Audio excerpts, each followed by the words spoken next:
Hello, everyone. Welcome to the Your Vision podcast presented by AGL. Today we have Thrifty2Sweet here, one of the directors of AGL, ATS, Ascend Tournament Series, and the owner of 100x35 Esports. How are you doing today, Thrifty? It's nice having Uh, you. I'm good. I'm good. Thank you. It's good to be here. I'm excited. I see Vexy over here doing Vexy things. We got we I wouldn't expect anything less. We got Moldy and of course yourself, and we're having a good time, and I'm excited to be here. Yep. So as you said, we got our two other hosts here, Moldy above me, like normal, and Vexy over there doing Vexy things, as Thrifty said. Um, yeah. So I guess let's jump into it. You recently started the Ascend Tournament Series. Quick plug: Unleashed Warfare, top of what was that? Group A, I Group C, believe. Group A, I Group think. A. Yeah. They're 12. They went their 4 games already. Their group stage is done. They went 4-0 with 4 sweeps, so they're looking good. It's been a while for them, but I've been rooting for them. I'm happy for them to see them Yeah. play well and do well. Yeah, it's nice to see them back out there. This season in AGL was a little rough, but going into ATS though, Ascend Tournament Series. So recently you started that. I will say, I do help you out with that, but I kind of want to get your perspective here. What were kind of your motivators, and after that, let's talk about some of the considerations you took in when you were planning it out. But what kind of motivated you to get into starting something, of your own, um, like a tournament series? I know you wanted to stay away from leagues, is what you had told me when you posed this idea. Yeah, there's too much competition when it comes to leagues. There's so many great leagues out there to play in, and you know, if that's what you want to do is play in leagues. A lot of times, though, in my opinion, what I see in leagues is teams join, and the longer the leagues are, sometimes they drop, they disband, whatever. And I mean, this still kind of happens in a short-term period as well, kind of what we have going on at ATS. But I wanted to give something that was just basically a little different, a little more of a taste of kind of like what the pros get to do on a week-to-week basis, short-term period tournaments, being able to play for money as well. We're here, so any chance we get to play for some sort of prize that's not just like a digital trophy or a badge or something, really brings out sometimes the best in competition, in my opinion. And shout out to our sponsors that help us out. And really, I just wanted to provide an alternative to the Rocket League scene, like the amateur scene, that really isn't around. Well, now we're seeing more of it as it's come, but I feel like it started with the whole LGC thing just to kind of get our feet wet and like kind of figure it out, and I learned a lot. And then now we have kind of just blew up into the Ascend tournament series, and we got the Black Lotus Fall Open right now, and that, and the whole point too is just for unity. Like I said, when I first started in the Rocket League scene, as a player a couple years ago, um, there was like 1 or 2 leagues, and then more leagues were popping up. Then the whole thing with IGL happened, that went down. Then these other leagues started popping up. Skyward, you had AGL, you had um, RLSS, and all these other leagues that are still going strong today. Then the LOS champs came back, um, came in and kind of took all the IGL stuff, and there's so much, like I said, going on, and there's no real one place anybody can go to like get all the information, get the plugs, know where to go, shoot here, shoot there, yeah, try that, like all the orgs. And that's what I really want ATS to be, is like a centralized hub, Rocket League, at least in the amateur scene, so everyone can come participate in tournaments. We support everybody. um, we have sections in there dedicated to, I feel that the 4 major leagues, and then the Pride Series, we help out in there as well. People are free to promote anything in there. It's love in there. It's all about unity. Like at the end of the day, without the game of Rocket League, we all wouldn't be here technically.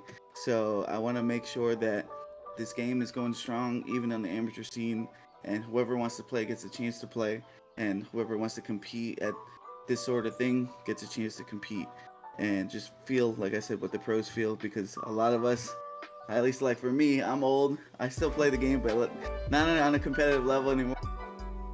We're never gonna go pro. We're never gonna get that feeling to at least feel what it feels like to be someone like a Daniel or Justin that we followed and watched and watch them compete. We get to now kind of do something like that and compete in those tournaments as well, even if it's for a smaller prize pool or whatever. But it's like I said, competition drives everything, and we just want everybody to just enjoy and have a good time.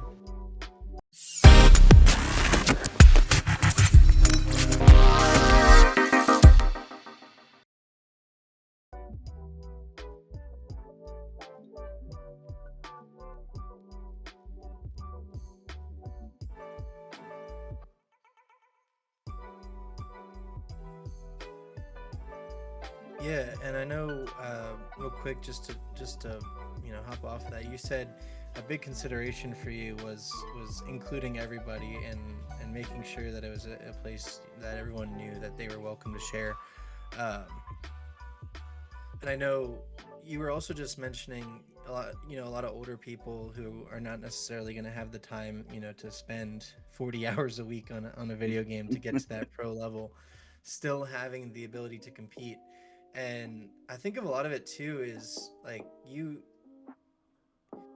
I see a lot of younger Rocket League players, amateur Rocket League players that are in some of our leagues, and in their descriptions they'll have like their prize winnings and some of the titles they've won, like AGL championship or Skyward championship. I see some of the smaller tournament series, and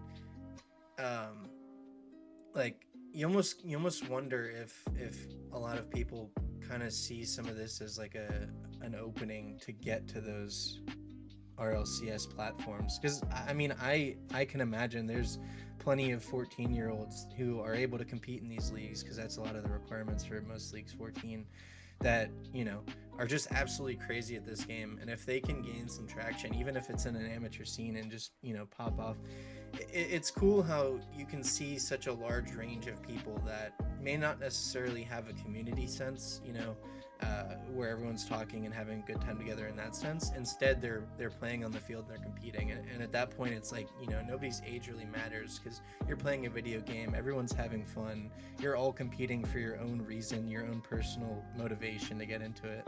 And I just thought, so some of the other, I know we had a lot of conversations going into the tournament series. I just wanted to see some of the others, considerations you really took to execute something like this, because you've really had a lot of success with the LDC. It popped off. I know there was a lot more teams than both of us were expecting for that as well. Oh yeah. Yeah, that kind of took off, and what came as an idea one day driving to work. Called my buddies up who own LDC. We were trying to collab and figure out what to do. They're our main sponsor on our team jerseys that just dropped.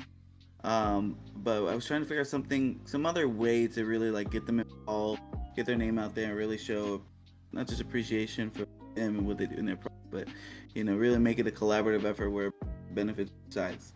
And that's how the LDC kind of came about. I reached out to Moldy, reached out to Tommy Buckets, reached out to Sporty, and we got to work. Reached out to you, Meistyr. We all collaborated. We all kind of like took that by its horns, and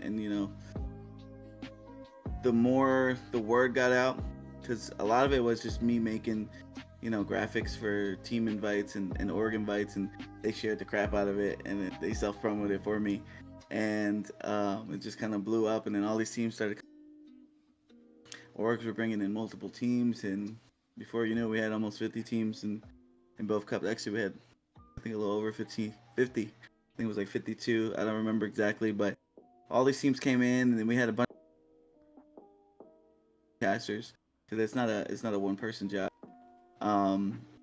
And that kind of, after that whole event started, came and went, and how successful it was and how much fun it was to do. I kind of just thought about ATS and doing maybe something like this on a quarterly basis, and eventually this kind of being something where players who are in the amateur scene can ascend to new heights, our hashtag is Rise Beyond Greatness. So, this is basically like maybe at some point a bridge point from the amateur scene to the bubble scene or whatever, and a lot of young talent, especially um, the young ones, because let's be honest, if you're basically over 17 and you're not SSL, you're not going pro, buddy. I'm saying, but for these younger players that are coming in there, a chance to compete, a chance to learn, a chance to feel what it's like to be in a professional atmosphere, stuff like that, and compete. That eventually this becomes something where some of these young kids come in here and they look at this as a way to show off their talents and maybe get picked up by a bubble team or make a random bubble team with bubble players and compete in some of these tournaments or one of these orgs. These orgs, a lot of them are new, but they're slowly creeping up, and eventually you're gonna start seeing some of these orgs participate in bubble tournaments and stuff like that. And what better way to find talent than something like ATS and be able to see who's out there, see what their future looks like, and basically let these players shine. Because at the end of the day, it's all about the players. Without players, there's no leagues, there's no tournaments. You'll just be basically watching us on Twitch playing ranked and casual and seeing how bad we really are.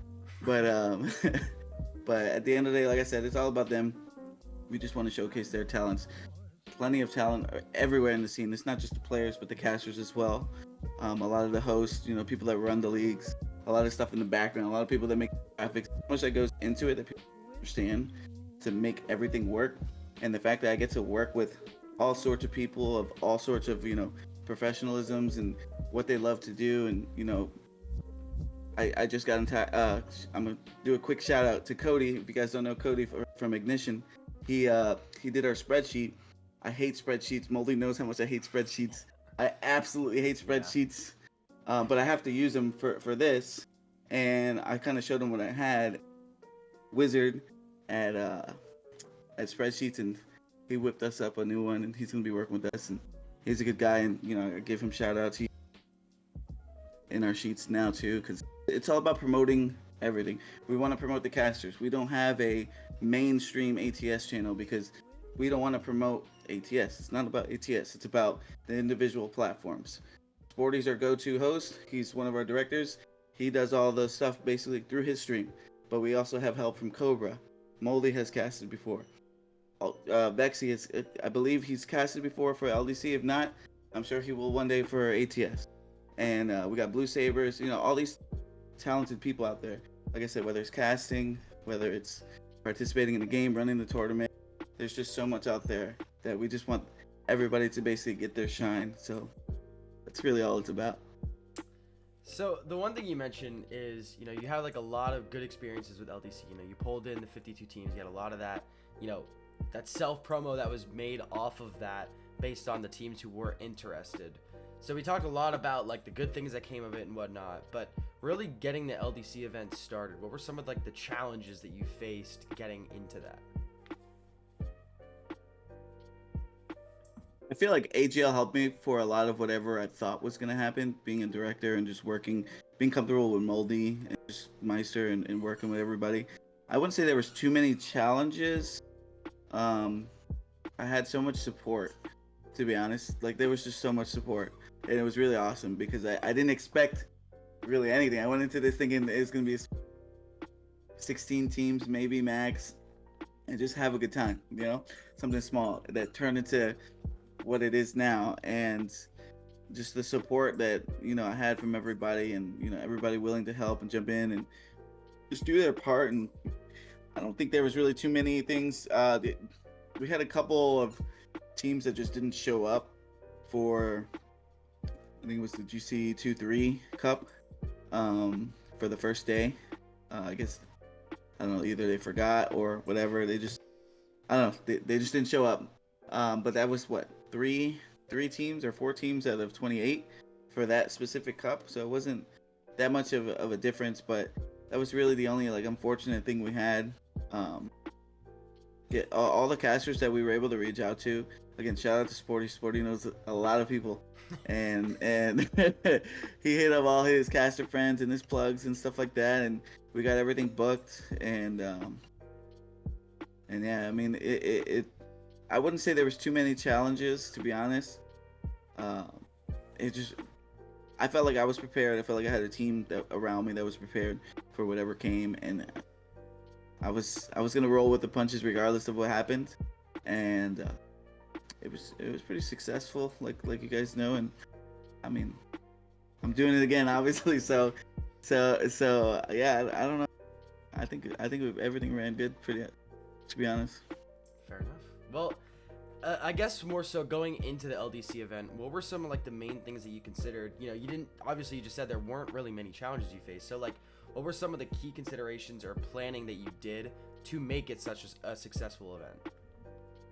I just wanted to show love to everybody who wanted to participate, whether it was casting, whether it was working with me behind the scenes, whether it was helping me with the spreadsheets.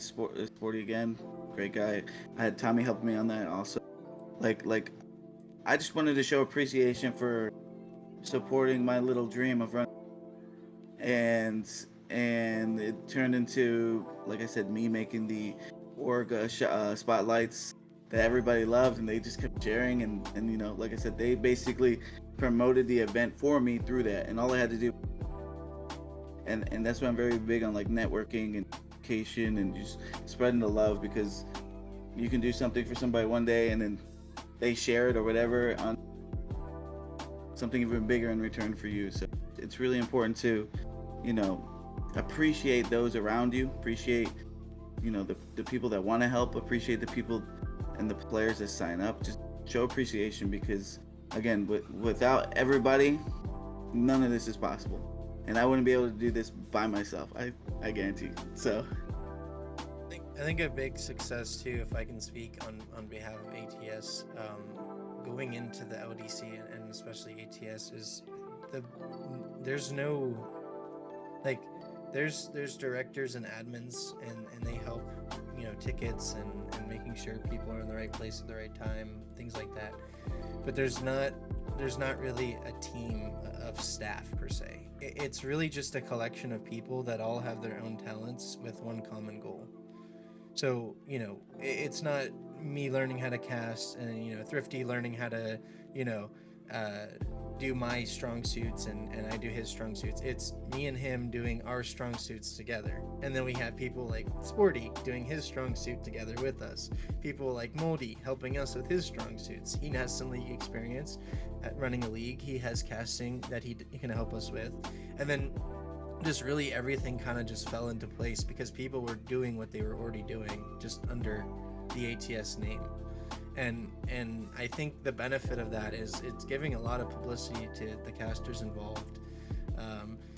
A lot of teams are inviting their friends who have their own teams, or, you know, other orgs that they work with or close with, and from there it's just continuing to grow and gain traction purely off of because everybody's doing what they've already been doing. And that's what's so great about it, is you just get everybody together in one place, and, you know, and then you have something overnight. yeah, everybody's so supportive too, and a lot of the admins. So there's nobody there that's a staff member that's not tied to an org in one way or another. Yeah. Whether it's as an org owner, something. So it's a group of professionals. A lot of them are also players still too, which is really awesome. And it's just everybody, just like Meistyr said, just they know what their strong suit is. They know what they need to do, and I'll just do it for the better of the game and for ATS. So it's just nice because you know, I wouldn't say there's really no leaders in there. I obviously do a lot, but like we all, like, I never run through, or I never just make a random decision. Just ask, you know, throw it in the admin chat or the director chat, and I mean, that's usually how it works. So Yeah, I mean, another thing, I like that you mentioned, you know, and we also mentioned this a little bit when you first, you know, started talking about LDC and ATS and whatnot. You know, you said that the Rocket League scene was lacking in, you know, kind of like that amateur RLCS type feel. Where do you see Rocket League headed? What is the amateur scene in your eyes? Where do you see that heading over the next course of the next year, 2, or maybe even 3 years? honestly, I think it's gonna be amazing. Just not even gonna lie. there's a lot going on that some people know, some people don't, and there's a lot that's just popping up. Like think of it like this: that they saw LDC how successful it was. They saw how ATS just kind of popped up out of nowhere now, being successful. We got things like the Prod series now, and them what they're doing, and then AGL and all. New leagues popping up, new tournaments popping up, and everybody wants to just get involved in some, way or shape or form. And I think that shows a healthy growth, first of all, for the scene. Not everybody's going to be successful, and it is what it is. And people are going to learn. People will have growing pains. But the point is, there's plenty to choose from, whether it's a league, tournament, whatever you want to do. There's a lot there. There's a lot popping up. And a lot of people like myself, Throw Prod, a lot of people we want to help support the scene and kind of build it up. And, there's small little prize pools that, a lot of us help fund. I used to do my weekly thing, which I haven't done in a while. But,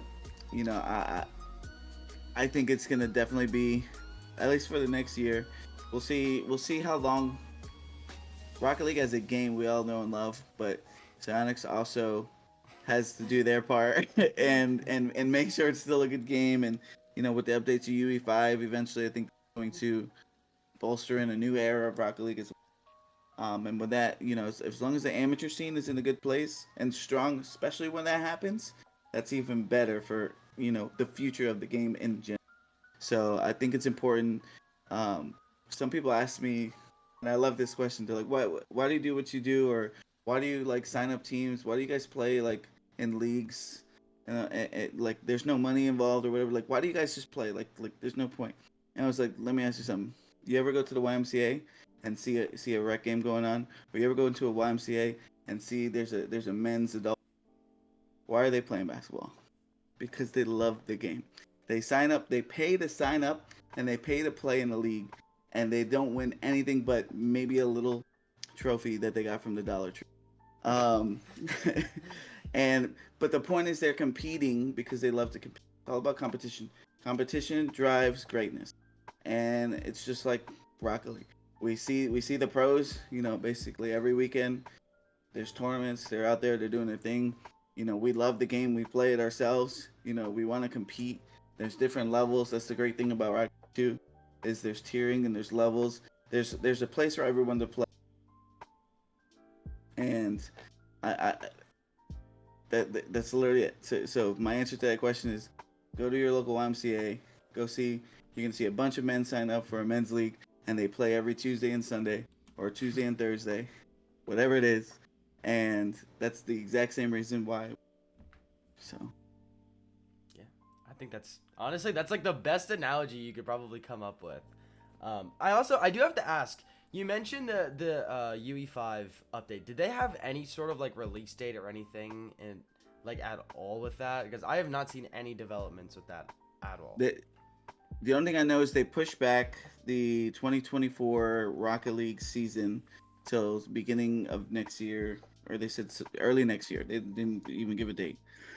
Speculation is they want to roll out UE5 basically within the next 2 months maybe, and give the pros and players enough time to adjust. I think it'll be out by the end of the year. I see November. Give everybody enough time to adjust and just kind of play the game. Whatever weird stuff, knock out those kinks. Remember, Rocket League, how it is now, even though it's always been on UE3, where it is today from where it was at the beginning, it's a pretty different game. So the way the ball goes up the wall slightly changed. Flip resets are now a thing. And just the natural progression in mechanics and just people finding out new stuff and new ways to play and to get that competitive edge. Everybody has the same skill set that's presented to you, but everybody eats it and learns differently. And over the years, everybody but the game hasn't really necessarily changed on that point, but certain little things they've changed. I think there was an update 3-4 years ago that they slightly changed something for aerials to make it a little bit easier to do aerial plays.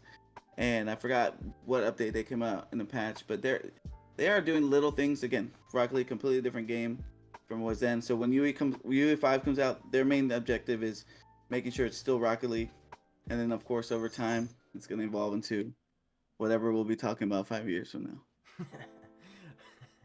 That's if Rocket League's still around in 5 years, to be honest. I think it will. I definitely think it will. Rocket League's gonna be around for a long time. They have a basic formula for success, dude. It's it's not gonna fade that easily. Yeah, it's not gonna be like Fortnite. I mean, games like CS:GO are still pretty large in the esports scene. I don't think Rocket League having such a hold on the esports scene, I think, is only going to bolster its longevity as a game in whole, because it just drives so much popularity to the game.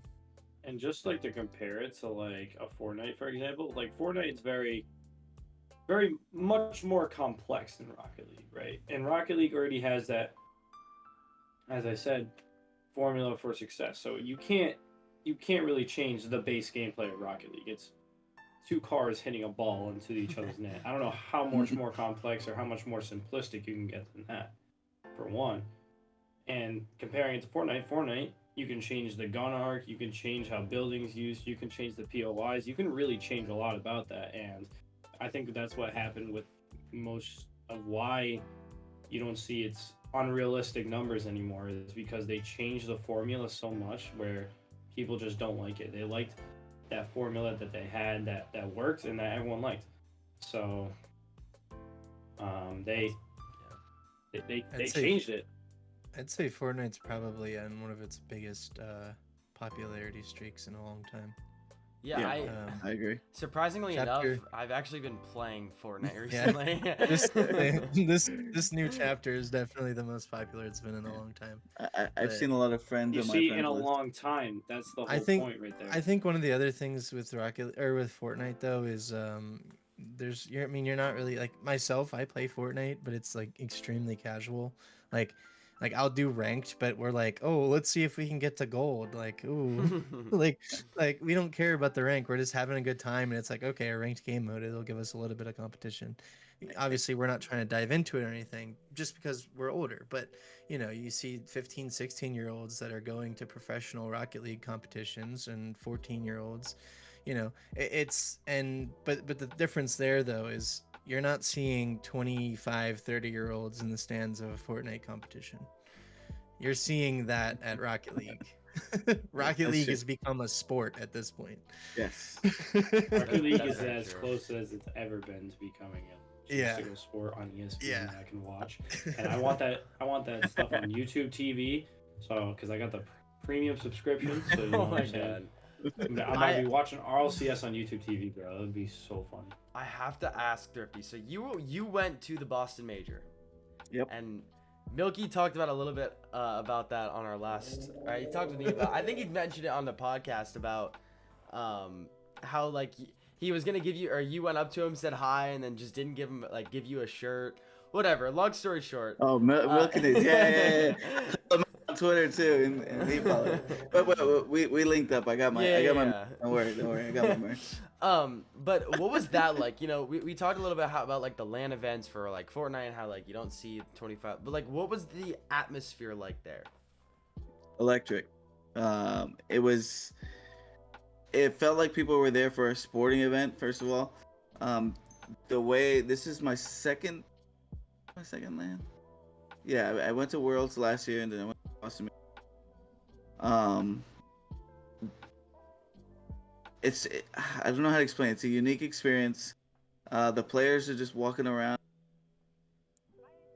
There is booths to go meet people, but like usually everybody's there just having a setup where you can go play like some games. Like the orcs will have little booths. Players are just walking around chilling. I don't know how many times it rained. He signed my Puerto Rican flag. I took a few pictures with him, and he remembered me from the previous day, which was really cool. But the event as a whole, just before the gates were even open, so you can get inside the venue, people were lined up, and everyone was just wrapped around the building, and it's not like they were there to buy tickets. Like, they already had their tickets. They were just there having a good time, chanting, you see jerseys, like esports jerseys, like you never see them in public, but you go to these events, you see them everywhere. And it's literally like a sporting event. That's the best way I can describe it. People are there to cheer their favorite teams, their favorite players. They're there to, you know, obviously watch the game and enjoy and have a good time. But it's just a feeling that you don't feel like literally you can watch it on Twitch or whatever on TV, and you feel that, you know, when Stacks is hyping up everybody and talking and you know the commentary, how passionate they are about everything, but feeling it and watching it in person, like you get like almost like goosebumps, like the hairs on your arms start you know popping up, like when Vitality when they went on that crazy lower bracket run, and I think they beat KC in the semifinal. That was one of the crazier series we've seen, and the crowd was electric for that. For the 12-minute and something overtime, electric for that. When Vitality came out with the U.S. flags and all that stuff, the place went nuts. Vitality went from being booed day one to being belovedly cheered towards the end of that, and they somehow went from villain to hero. Again, there was no U.S. team, so they had to cheer for somebody. Shout out to Farrah, smart dude, for doing what he did, getting the crowd on their back, because I really do believe that had a big factor, their performance and how BDS looked in that grand final. But I don't know, it's just everybody, you know, just kind of supporting them and just rallying up behind them, and Zen being Zen. It was like at the Worlds, I didn't even feel that at Worlds.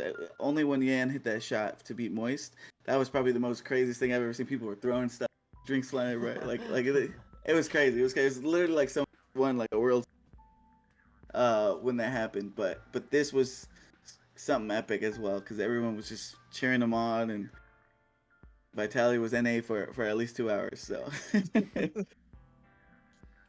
So, you know, you have all these different experiences between majors, worlds, LDC, ATS, AGL, 100X. What is, and this is going to be a very tough question for you, I already know, but what is probably one of the most memorable out of everything you've done? What is one of the, what is going on up there, Vexy? He was listening back.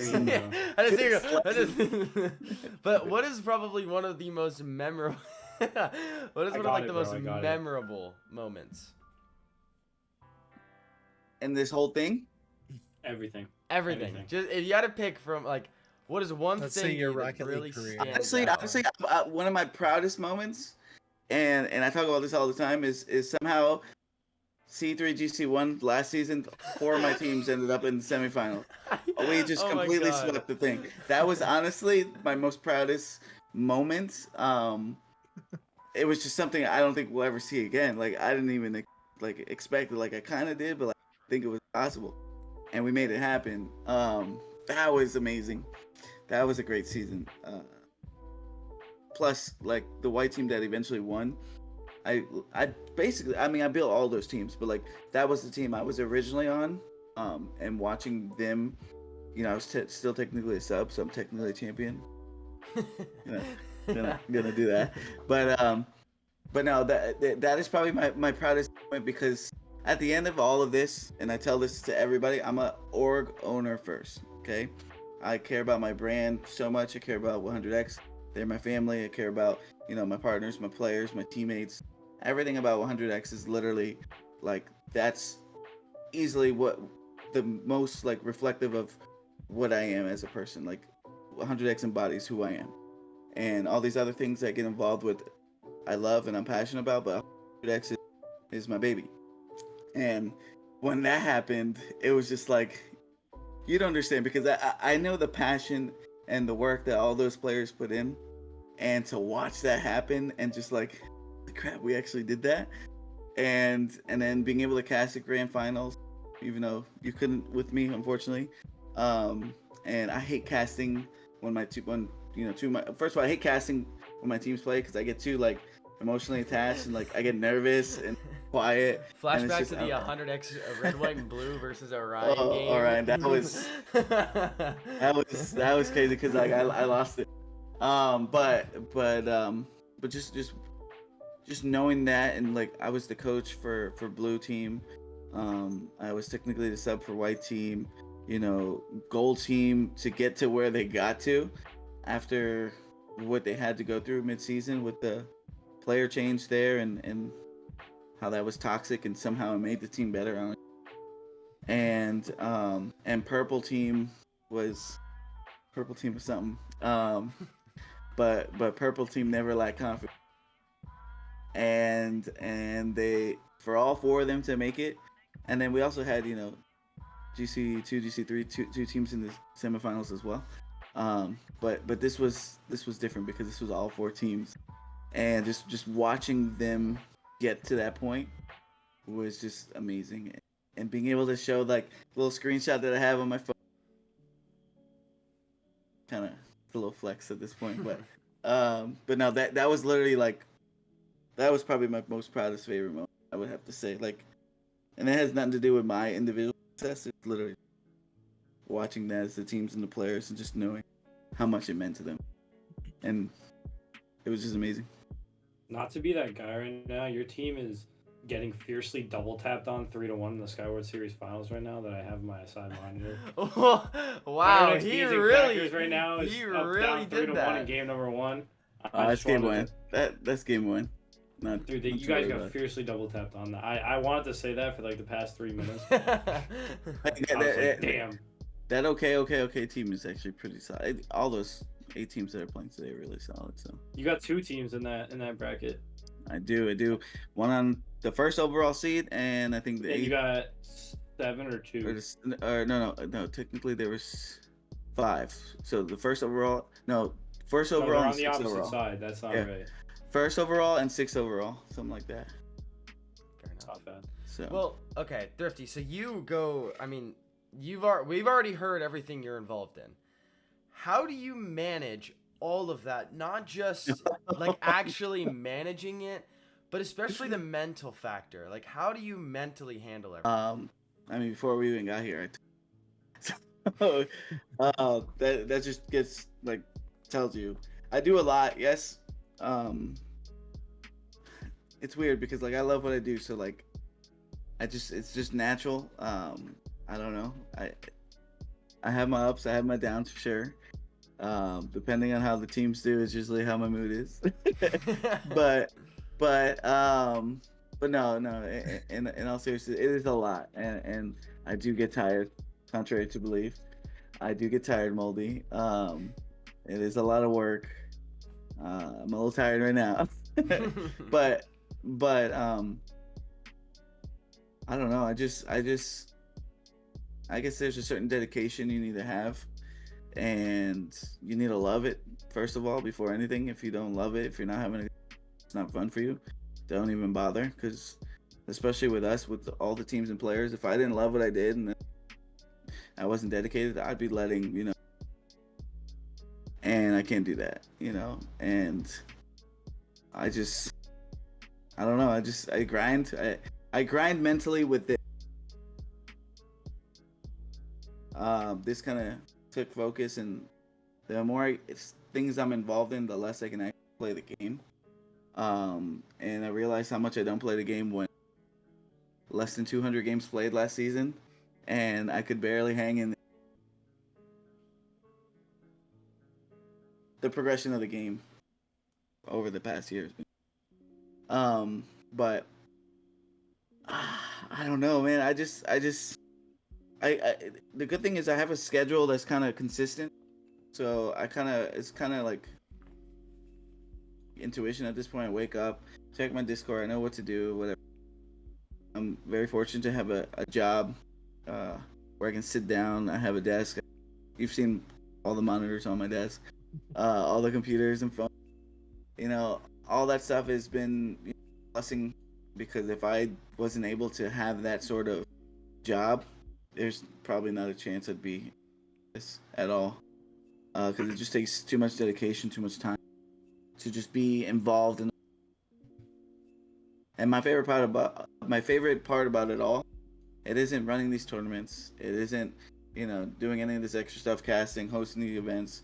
my favorite part literally is just making teams and being in there with the players and cheering them on, watching them succeed, just helping them grow, and just win and do all the things like that. To me is the most rewarding.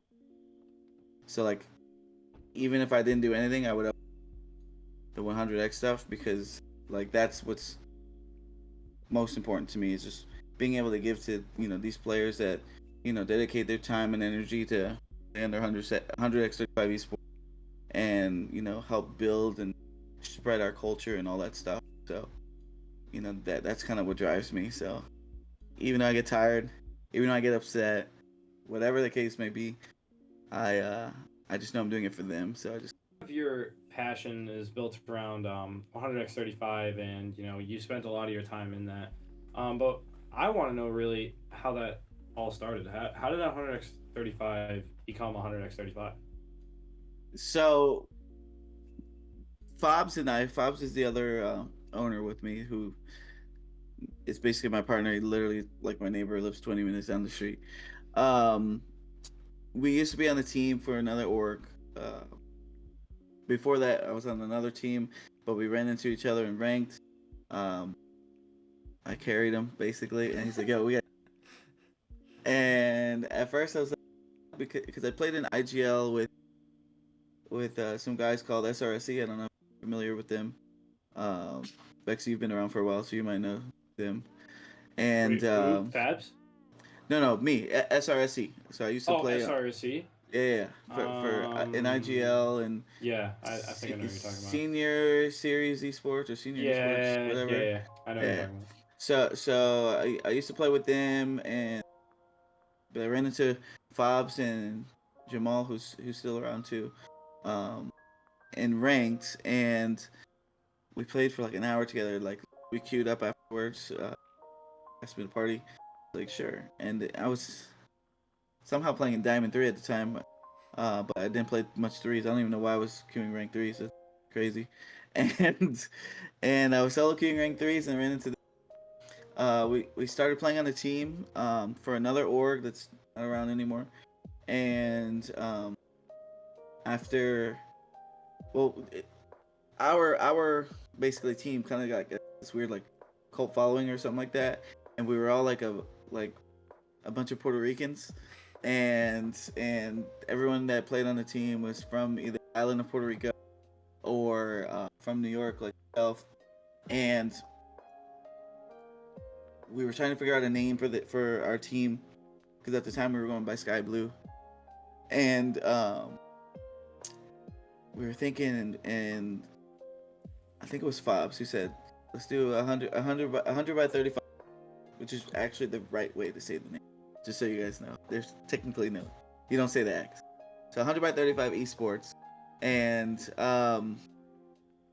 yeah, we rocked with that.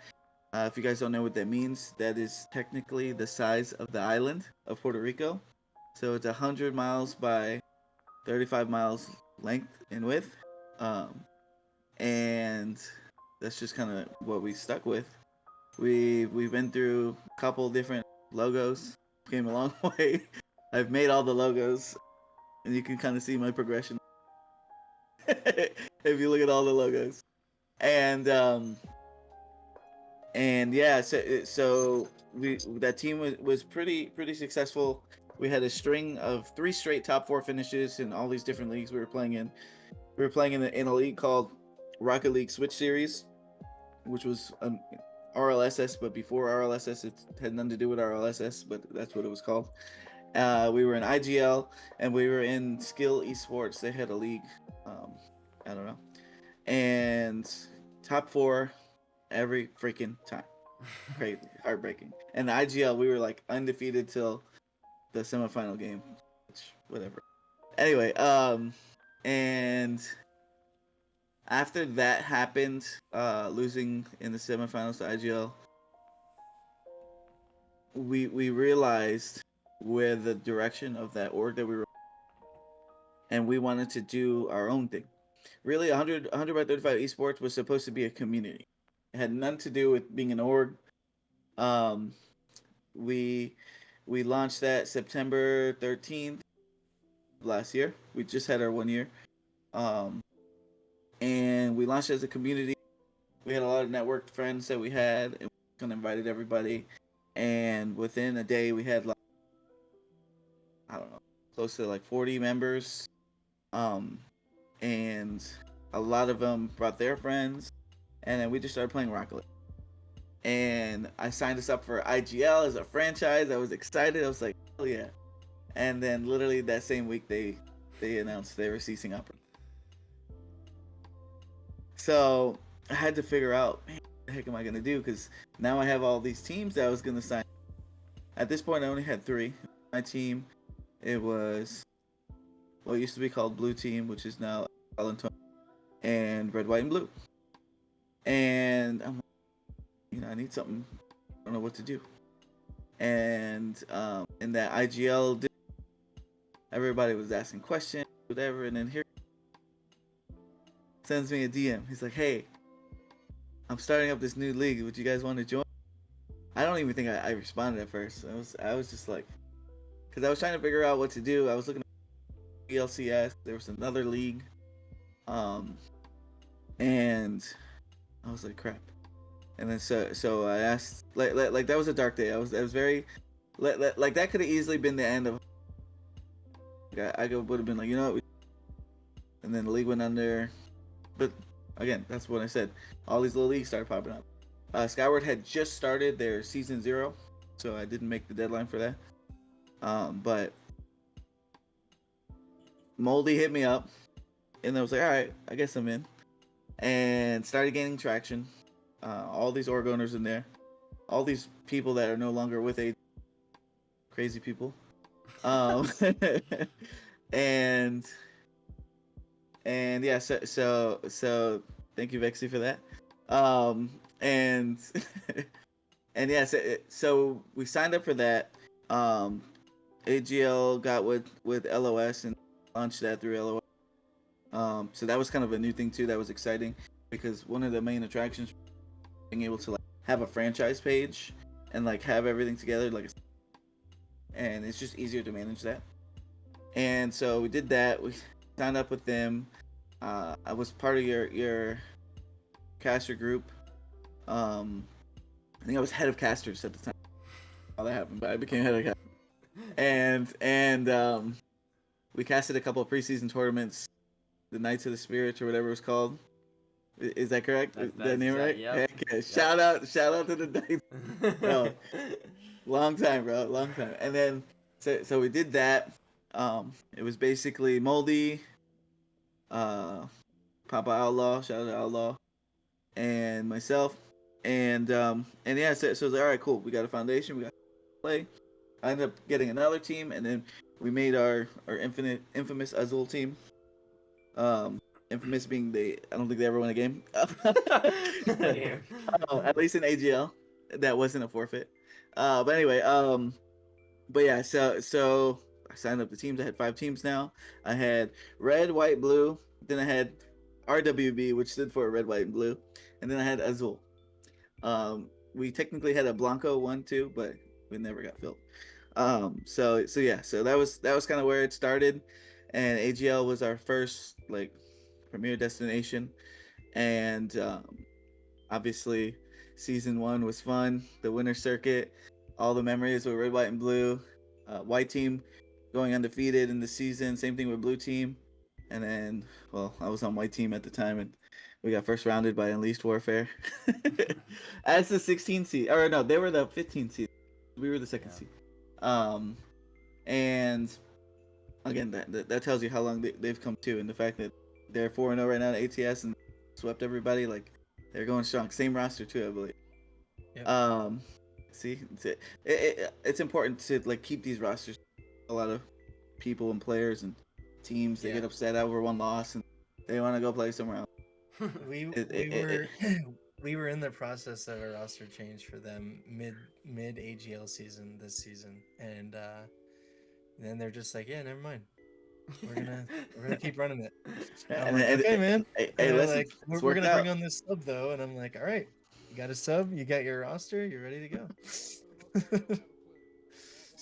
So red, white, and blue had their run. White and blue had their run. And I remember Skyward series. Even though they were in season 0, I was kind of interested to see what it was like. So I went rogue and signed up for a random team over there as a sub that I ended up becoming starter. And I got in there as the starter. I forgot what they called themselves, and I forgot who they were. I'm sorry. and we ran and played 5 games. We went 4-1, but we still missed out the playoffs because when I got there, they were already 0-5. And that's when Skyward was still doing 10-week seasons, way too long. But yeah, that was a grind, crazy. But anyway, and yeah, so we signed up some teams over there, and then I don't know. I guess I got to give credit to AGL and the love and showcase they gave me and my ex, because we kind of just blew up after that, and players were recognizing the 100x.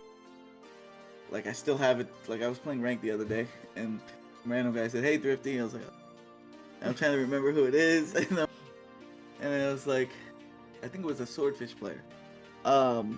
And they were like, "What's up?" And I was just playing, but like I play a lot of casual. When I do play, I don't take the game serious. So that's how I found actually most of my play, which is crazy. It's through casual. And they noticed the tag. They noticed me. Just like I usually just link up with them after the game and then invite them to the Discord and go from there. But I don't know, just kind of exploded. Wasn't, again, another thing, just I didn't expect it to be this. And within the first year, like we went from, like I said, 30 to 40 people that I knew, that we networked, that we just kind of brought into the server, to now we have, and I keep my server private. You do not see a 100x post anywhere. Like it's hard to get into my server, and I like it like that, to be honest. I don't like promoting my like 100x, because this is basically the best way I can explain. Everybody knows a Ferrari, everybody knows Gucci and Louis Vuitton, but you never see ads for, you never see commercials, you never see, sales for that and like advertising. No, you know what it is, you respect it, it has value, and that's something you want. I feel like 100x to me, and the way I love and appreciate what I do, I expect the same. So and a lot of our players feel like that, like it's a family, it's something special. And I don't know, the exposure from AGL, love that Moldy's given me, love he's given our org, wasn't always love. There's been the hiccups, but that's what happens. It's a competitive atmosphere. But at the end of the day, you just got to stay true to literally who you are, what you do. And that's what I did, and I feel like a lot of players, a lot of other orgs see that and appreciate that. We've partnered recently with Swordfish, so shouts out to those guys. Like, they awesome community, bunch of professionals. We want to keep the respect and integrity of the game and rock intact, and we don't mind. Me personally, as Thrifty, I don't mind working with other individuals, but who we work with as an org is kind of something I cherish, and like I don't just open my arms. But now we are partnered org with RLSS, and we've been with AGL, we Page and Champs, and we have a few teams in Skyward. This past TPS Proud Series, we had 5 teams participating. Usually I try and whatever the product that whoever I'm close with is networking, I try and help support. We're always gonna have teams in we might not have as many teams as we used to, because there's just so much going on out there. But we're always gonna have AGL is where it started. So we always gotta show love to AGL. Without them, 100x would just be 50 by 15. it would be half as what it is, and so it's important for me to always show that love and appreciation. And Moldy knows that, Meistyr being staff over there knows that, Outlaw knows that. It's it's it's a pleasure to work with everybody and watching us grow and do what we've done. So that's kind of how we started. That was. Can I ask you, where does 100x35, like what does that name? Where did it come from? What does it mean?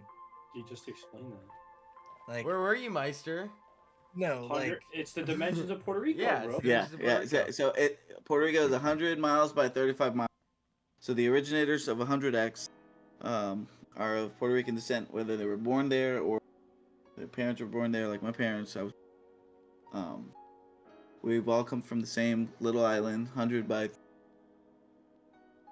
and it's kind of a saying too. It's not about the size of the land or what, it's about heart and what you give and the passion.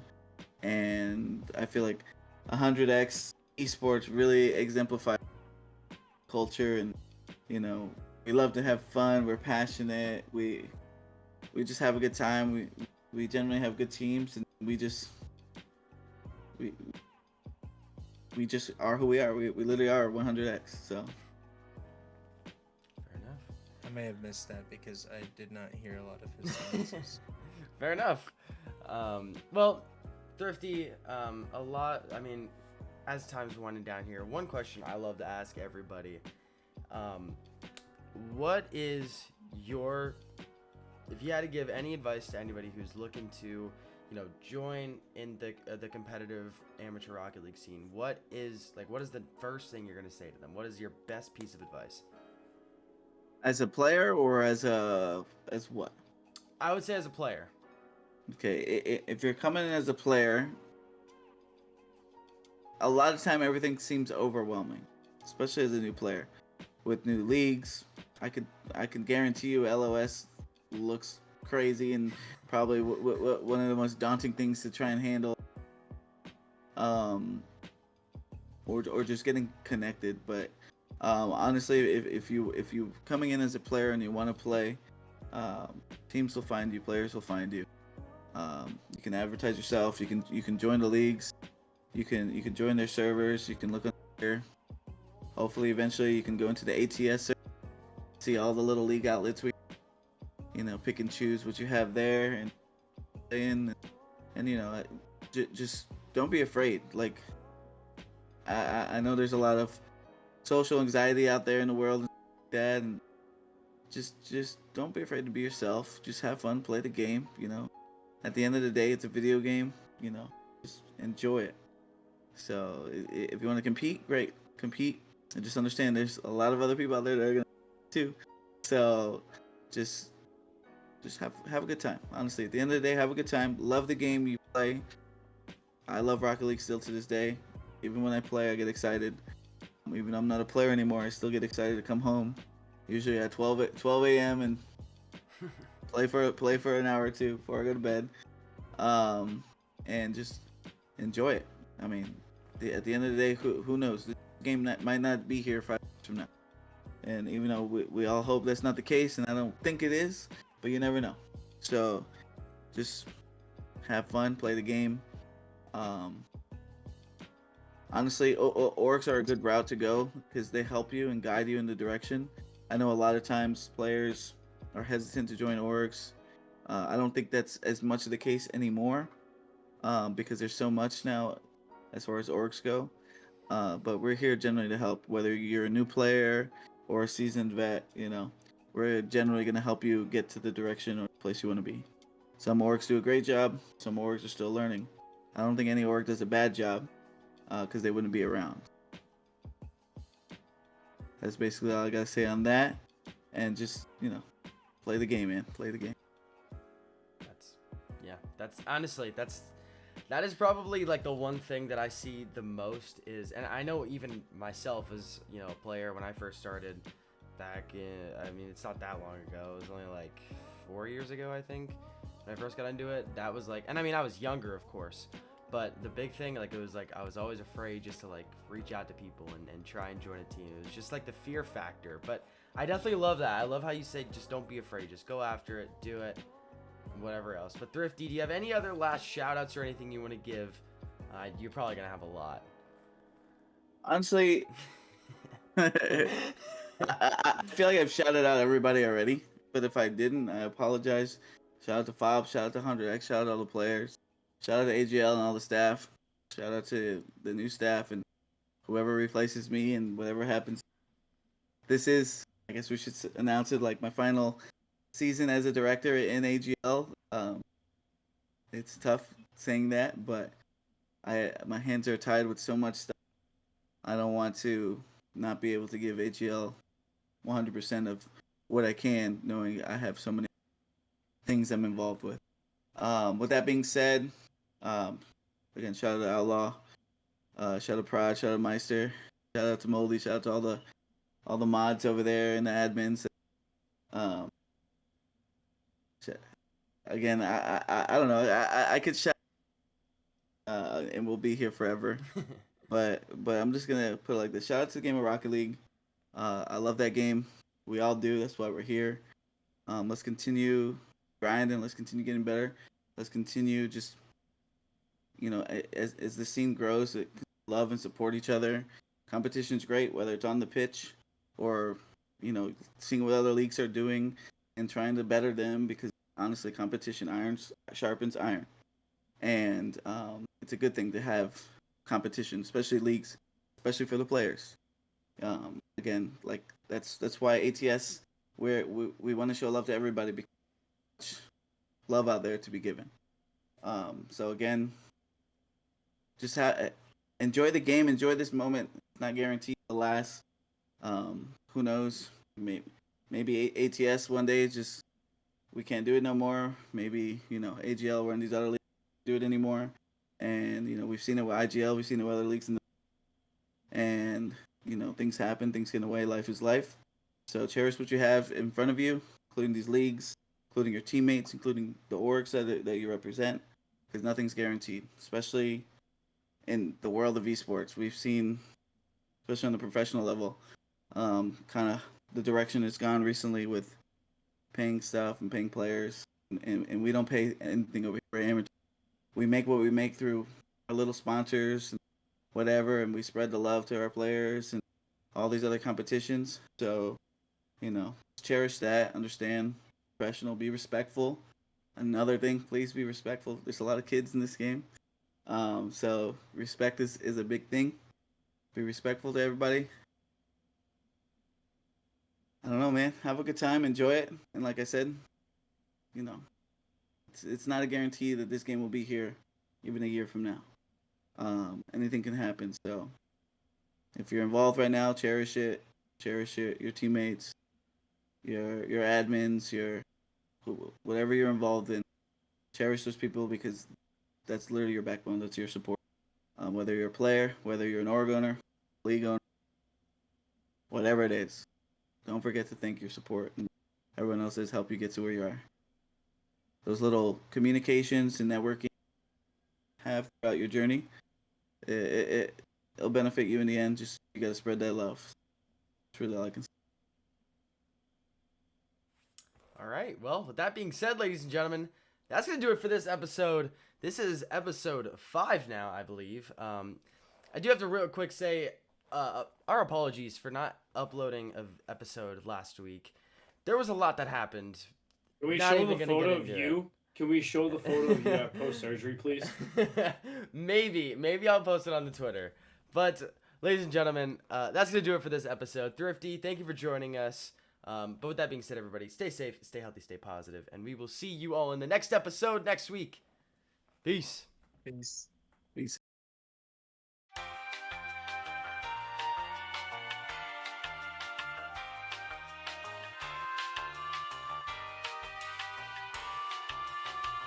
What is that? Hold on, I need to find that. It's so bad.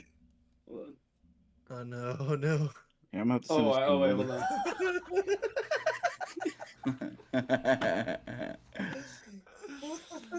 Oh, God. Molly, I'm using your DM as a reference. Okay. All right, cool. I think it looks sweet, but you can't really see. What are we doing? Can we just do this for the whole episode, bro? You should definitely have that on for the intro. I'll have it on for the whole episode if you guys want me to. No, Just- absolutely Just the not. intro. Yes, bro. Absolutely Just the- not. just the Hold on, what's intro. this? What does this do? I think as we're going throughout the stream, just randomly put on a. Oh, you best believe I am. Don't you dare. Hold on. It's about to be good. It's about to be Oh good. no. Well, This this is is about to be watching good. it back, and at one point he just puts on an anonymous mask. What do you want to realize? We can't see it. Yeah, 'cause Jesus it's just- Christ. Well, Almost Thrifty done. has it on. Is What does that Vexy weird? have? What? What is he doing? Bro, what? This is the face mesh, bro. Face mesh. Try it. Oh, Thrifty, that looks sweet. Dude, what is happening? What the? Vexy. That is kind of trippy. Not gonna. Yo, Meistyr, bro. We should just do this the whole time. Come on. Moldy is so done. I'm concerned.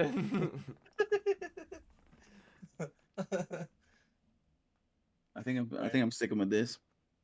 Yeah, that's tough. All right. I think I'm gonna go with. Why isn't this on center, bro? Moldy, you f***ed up the thing. Move my camera towards the center, Moldy. Come on. I think I gotta switch these because Dude, what the fuck?